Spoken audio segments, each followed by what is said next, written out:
কৌশল পাল্টা কৌশল। পঞ্চায়েতে জোট না বাঁধলেও 2014-এ জোট বেঁধেই লড়াইয়ের ইঙ্গিত, শরিকি সম্পর্কে নয়া মাত্রা। জোট বেঁধে বিধানসভা নির্বাচনে লড়লেও রাজ্যে কংগ্রেস তৃণমূল সম্পর্ক কোনোদিনই মধুর নয়। প্রদেশ কংগ্রেস নেতৃত্বকে এড়িয়েই দিল্লির সঙ্গে যোগাযোগ রেখে চলেছেন মমতা বন্দ্যোপাধ্যায়। পাল্টা প্রদেশ কংগ্রেস নেতৃত্ব শরিক তৃণমূল তথা রাজ্য সরকারের উদ্দেশ্যে তোপ দেগেছে।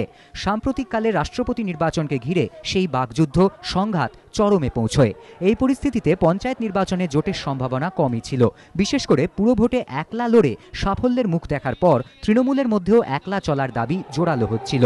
শনিবার 21শে জুলাইয়ের মঞ্চ থেকে মমতা বন্দ্যোপাধ্যায় স্পষ্ট বুঝিয়ে দিলেন, দিল্লিতে জোট অটুট থাকলেও রাজ্য কংগ্রেস নেতৃত্বের সঙ্গে কোনো সম্পর্ক রাখবে না তৃণমূল।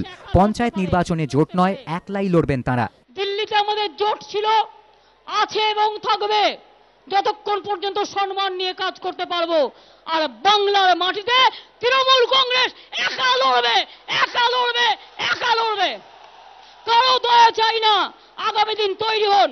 কারো দয়া চাই না, কারো নির্ভরশীলতা চাই না। তৃণমূল নেত্রীর কৌশল মোকাবিলায় দ্বিমুখী কৌশল নিচ্ছে কংগ্রেসও।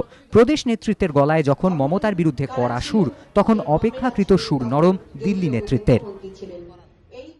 में एक दूसरे के प्रति सम्मान होना चाहिए और उस सम्मान की बात उन्होंने की है। कांग्रेस भी सम्मान चाहती है, तो दूसरे और दल हैं वो भी सम्मान चाहते हैं। तो हम लोगों को एक दूसरे का सम्मान करना चाहिए।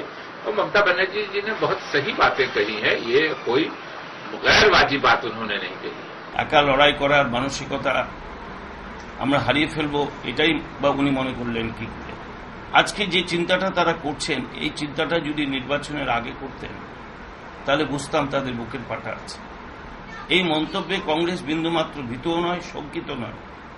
কংগ্রেসের সেই আত্মবিশ্বাস সম্পূর্ণ পরিমাণে রয়েছে এবং কংগ্রেস কর্মীরাও আত্মবিশ্বাসে বলিয়ান। তারাও চান যে তৃণমূল কংগ্রেস একক শক্তিতে লড়তে চায়, কংগ্রেসও একক শক্তিতে লড়বে। এদিকে মমতার জোট অবস্থানকে কটাক্ষ করেছে সিপিএম।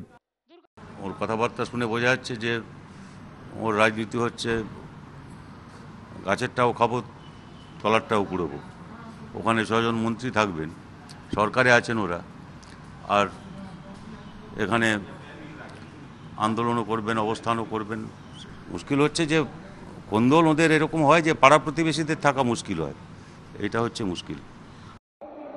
কেন্দ্রের সঙ্গে সম্পর্ক অটুট রাখা অথচ পঞ্চায়েতে একলা চলার মমতা বন্দ্যোপাধ্যায়ের বার্তা তার রাজনৈতিক কৌশলেরই অঙ্গ বলে মনে করছে বিশেষজ্ঞ মহল।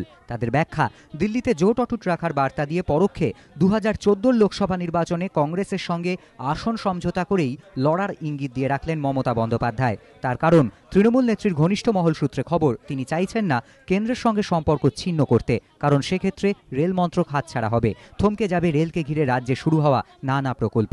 তবে উল্টো দিকে যেহেতু রাজ্যে কংগ্রেস ও তৃণমূলের ভোট ব্যাংক এক, তাই পঞ্চায়েত নির্বাচনে একার ক্ষমতায় জিতে লোকসভা নির্বাচনের আগে কংগ্রেসের সঙ্গে দর কষাকষির ক্ষমতা আরও প্রশস্ত করে রাখতে চাইছেন মমতা।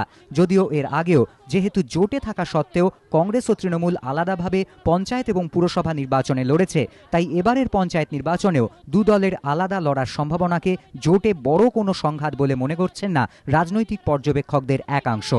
আশাবুল হোসেন ও দীপক ঘোষ, এবিপি আনন্দ, কলকাতা।